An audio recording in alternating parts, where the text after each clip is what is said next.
Context po matters, okay? And intent matters and evidence matter. So para maging child abuse po siya, kailangan may patunay na mayroong malicious intent, excessive punishment, physical harm, or psychological abuse through insults meant to shame or degrade. Okay?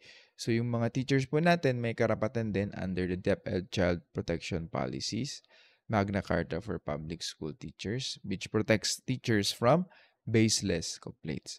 Kung normal classroom discipline lang ang ginagawa, hindi po yan child abuse. So ang batas ay hindi para pahirapan ng teachers, kundi para protektahan ang bata laban sa tunay na cruelty, hindi po laban sa tamang disiplina. Okay, batang tumutulong sa tindahan. Child labor na ba yan? So, okay, attorney, kailan nagiging child labor ang pagtulong ng bata sa tindahan? Normal lang ba ito o bawal ba ito sa batas?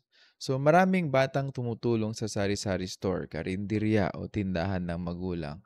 Pero malinaw po sa RA 92231, hindi bawal ang light work. Hindi po siya child labor. So, kailan ba yan nagiging child labor? Kapag ang bata ay under 15 at pinagtatrabaho ng may hirap o delikado.